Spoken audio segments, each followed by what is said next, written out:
Assalamualaikum warahmatullahi wabarakatuh. Kembali lagi dengan saya Inata Farm ya. Menindaklanjutin dari pembahasan sebelumnya. Saya dengan Coach Master Anggur Balikpapan. Kita akan melanjutkan ini setelah apa tadi penanaman anggur, kemudian persiapan tanamnya, kemudian penanaman anggurnya.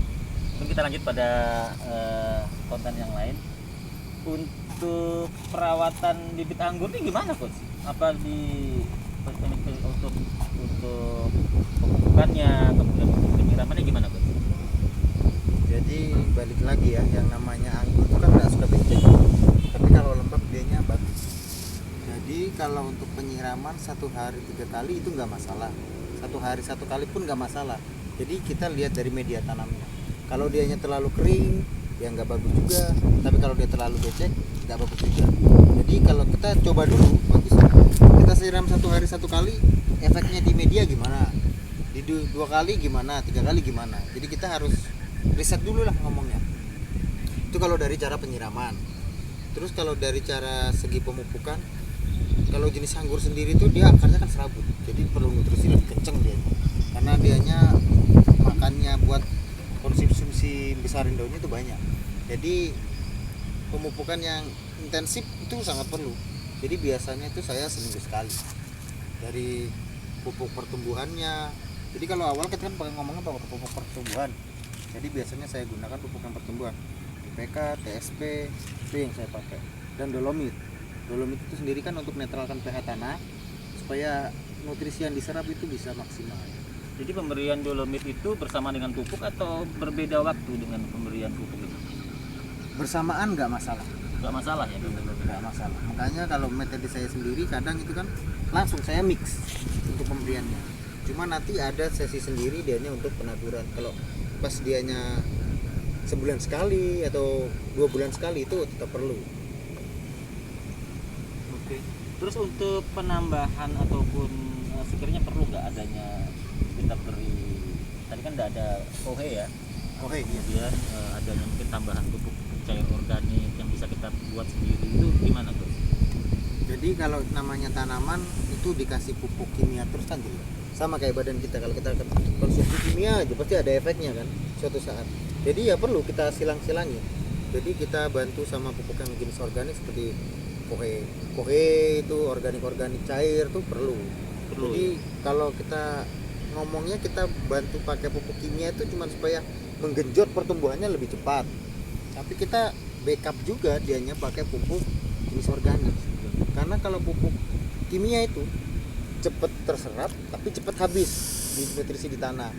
Kalau kita pupuk yang kohe sendiri itu pun yang lebih cepat penyerapannya itu pupuk ayam. Kohe ayam ya? Kohe ayam. Jadi kalau kohe ayam itu jangan pure kohe ayam dikasih, karena nanti jadinya tanahnya medianya berlumpur. Kalau dia sudah berlumpur, nah itu jelek, anggur tidak suka yang berlumpur. Apa perlu istilahnya itu fermentasi dulu atau gimana? Jadi dia bagusnya semua kohe harus fermentasi. Fermentasi dulu. Karena Jadi tidak bisa langsung dipakai gitu, nggak bisa ya? Semua sifatnya pupuk itu pasti masam. Nanti kalau sampean habis pupuk, cek pH tanah pasti drop. Nah itu jadinya perlu difermentasi dulu. Jadi biasanya kalau saya itu pupuk kohe itu yang sudah tercampur sama sekar. Kalau pupuk ayam, tapi kalau pupuk kohe kambing nggak perlu, nggak apa-apa, karena dia memang bentuknya jadinya seperti tanah dianya nanti jadinya. Tapi perlu tetap difermentasi. Jadi kalau dia difermentasi itu sudah ngilangin sifat masamnya, terusan itu kalau sudah difermentasi itu tanaman itu sudah siap untuk konsumsi yang ada di situ. Jadi tadi menyebutkan ini baru tahap pertama, yaitu untuk pemupukan pertumbuhan. Ya. Itu berapa lama dia untuk proses maksudnya waktu sampai dengan pembuahan itu berapa lama dia untuk kita berikan pupuk pertumbuhan? Jadi kalau kita membuahkan itu kan ngomongnya belum tentu dari umur 1, misalnya dari berapa bulan kita tidak bisa menentukan, tergantung dari kondisi pertumbuhan pohon itu sendiri. Nah, jadi kalau kita mau ngasih waktu pupuk pembuahan itu kita lihat dulu kondisi pohon. Jangan pas kondisi pohon masih kecil ataupun pohon lagi sakit, nah itu dia akan menghambat, karena namanya pupuk generatif itu menekan pertumbuhan tunas. Jadi dia persiapkan untuk buahkan jadi simpan di batang. Jadi pertumbuhan tunasnya melambat nanti.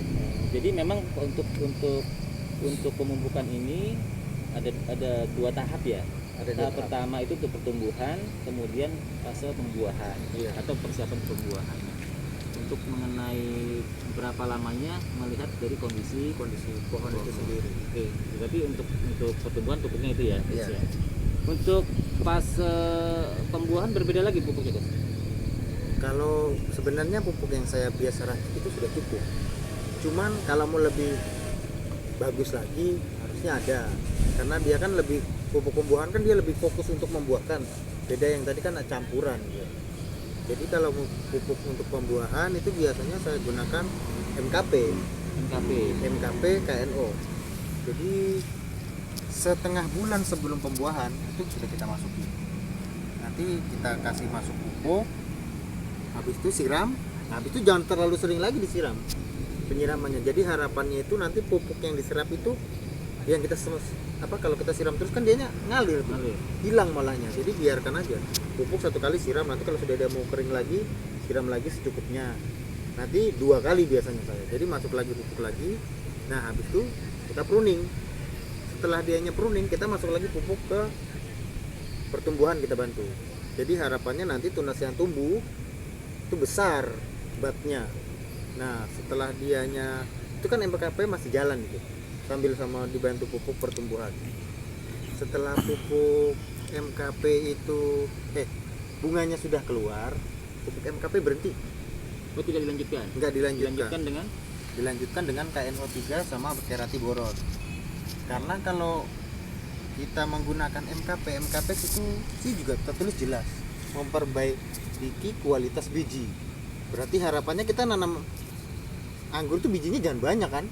Iya, Dan kalau perlu tidak ada bijinya. Iya, kalau perlu tidak ada bijinya. Jadi kita hentiin itu. Saya tahu sendiri tuh dari teman yang petani semangka. Jadi dia ngomongnya begitu. Kalau dianya terus kasih pupuk MKP bijinya banyak. Jadi sewaktu dianya sudah menjadi berry, masuknya cuman KNO3 sama kerati boron. Kerati boron sendiri itu kan cuman ya N-nya memang tinggi juga dianya. Tapi dia membantu suplai nutrisi supaya lancar ke buah. Tapi untuk fase itu dolomit tetap dikasih ya? Dolomit itu tetap karena dianya di dolomit itu sendiri kan ada dianya kalsium sama kalium kan kalau tidak salah. Magnesium. Jadi saya biasanya pakai itu buat anti crack. Jadi fungsinya tetap ada itu sebenarnya. Jadi makanya anggur saya kemarin tuh meskipun di musim hujan nggak ada yang ceritanya crack itu.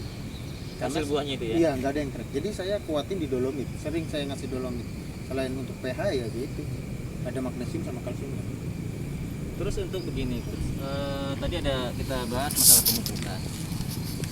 Tentunya berhubungan dengan masa pertumbuhan tentunya. Iya.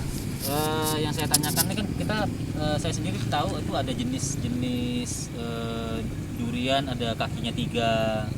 Nah, ini kira-kira untuk jenis anggur bisa nggak diperlakukan seperti itu? Jadi kita buat tambahan gitu, tapi metodenya gimana kan? Nah, itu sebenarnya lebih bagus. Karena ibaratnya kalau satu rumah tangga 2 yang punya gaji kan lebih bagus. Itu dalam satu media tanam atau kita harus tambahin lagi media tambahan yang lain di luar dari media? Lebih bagus itu dianya punya media sendiri-sendiri. Jadi kita tanam lagi Ya, sendiri. jadi dia tidak saling rebutan makanan. Jadi harapannya yang kakinya yang satunya ini bantu suplai nutrisi ke atas. Jadi pertumbuhannya lebih maksimal. Sama pasca tanam biasanya saya wajib furadan. Furadan itu supaya biasanya itu yang namanya kohe-kohe itu banyak uret, banyak nematoda. Nah, itu mengganggu. Dia banyak makan akar-akar muda. Katanya teman-teman sih, uret itu dianya akan makan akar pohon yang belum berbuah. Tapi kalau sudah berbuah katanya tidak mau. Tapi itu katanya teman. Jadi ini konteksnya adalah untuk masa perawatan terhadap hama. Jadi hama-hama itu bisa muncul ataupun mengganggu pertumbuhan akar, kemudian bisa juga mengganggu pertumbuhan tunasnya dan daun. Mungkin selain daripada tanah tadi, kita pakai apa lagi untuk menjaga hama terhadap mungkin jamur batang itu? Jadi kalau tanaman anggur ini akar penting banget ngomongnya. Jadi kenapa saya pakai Puradan? Supaya harapannya urat-urat di bawah tadi mati. Karena kalau dianya cuma hama di atas, ya yang rusak atas. Tapi kalau sudah ada urat di bawah mati, efeknya semua ke atas. Jadi perlunya kita pakai dua-duanya. Jadi kalau model anggur ini, dianya tuh hama yang paling susah dikendalikan itu jamur. Ngomongnya jamur. Itu di tanah ya atau di batangnya? Di daun. Oh, di daunnya. Ya. Jadi perlunya perawatan daun. Jadi biasanya habis musim hujan itu. Selesai musim hujan ataupun biasanya kendalanya itu kalau teman-teman itu antara atap sama daun terlalu dekat itu dia akan nimbulin efek jamur. Itu kita kasih apa itu untuk penanganannya? Fungisida. Oh, fungisida. Jadi kalau fungisida itu kan ada sendiri yang sistemnya sistemik sama sistem kontak dianya. Jadi kalau biasanya untuk buah saya pakai yang kontak karena kan dikonsumsi sendiri biar dia tidak terserap buahnya. Tapi kalau untuk perawatan saya pakai yang sistemik. Jadi dianya ada untuk pencegahannya sendiri. Nah kalau saya biasanya pakainya itu ya Amistartop. Iya, Amistartop saya pakai. Jadi untuk pencegahan biasanya saya lakuin itu 10 hari sekali. Dosis setengah dari aturan pakai. Itu disemprotkan. Tapi kalau dianya sudah kena, kita harus intens tuh 3 hari sekali biasanya. Jadi untuk masa pertumbuhan yang perlu diperhatikan itu aja ya? Iya, karena kalau sudah kena jamur satu kali, cepat sekali dia jalan. Oke, mungkin untuk temuan kali ini ada kunjungan dari Coach. Terima kasih sudah mengawal untuk penanaman. Tadi juga kita sudah siapkan media tanamnya sampai dengan ditanam. Nanti kita akan sambung lagi bagaimana pembentukan tajuk atau batang-batangnya sesuai dengan apa yang kita inginkan. Oke, terima kasih. Saya tutup. Assalamualaikum warahmatullahi wabarakatuh. Terima kasih Coach.